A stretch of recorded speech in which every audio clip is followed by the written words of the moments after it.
बऱ्याचदा यंगस्टर जे आहेत ज्यावेळी जिम मध्ये जातात त्यावेळेला कुठलाही चेकअप न करता डायरेक्ट कार्डिओवरती उतरून ते त्यांचा व्यायाम त्यांच्या स्पीडने करत असतात.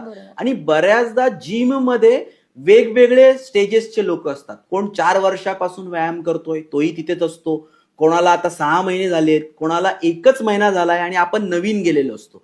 प्रत्येक जण त्याने जी ताकद कमवली आहे त्याच्यानुसार व्यायाम करत असतो. आणि इथे बऱ्याचदा कॉम्पिटिशन डेव्हलप झालेली असते.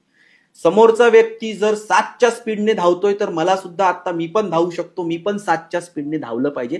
अशा प्रकारचं एक कॉम्पिटिशनचं एन्व्हायरमेंट जिम मध्ये डेव्हलप झालेलं असतं. आणि या कॉम्पिटिशन मध्ये स्वतःच्या आरोग्याचं स्टेटस माहीत नसताना जर आपण उतरलो तर तुम्ही जसं उल्लेख केला तशा इमर्जन्सीज मध्ये लँडअप होऊ शकतो.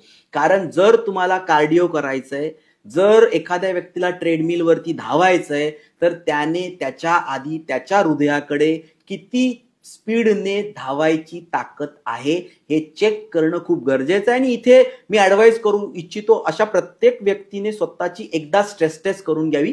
कारण स्ट्रेस टेस्ट मध्ये आपण त्या पट्ट्यावरती चालवत तर असतो पण सोबत हृदयाचा आलेख सुद्धा चेक करत असतो, बीपी सुद्धा चेक करत असतो आणि हार्ट रेट कशा पद्धतीने चेंज होत आहेत हे सुद्धा चेक करत असतो.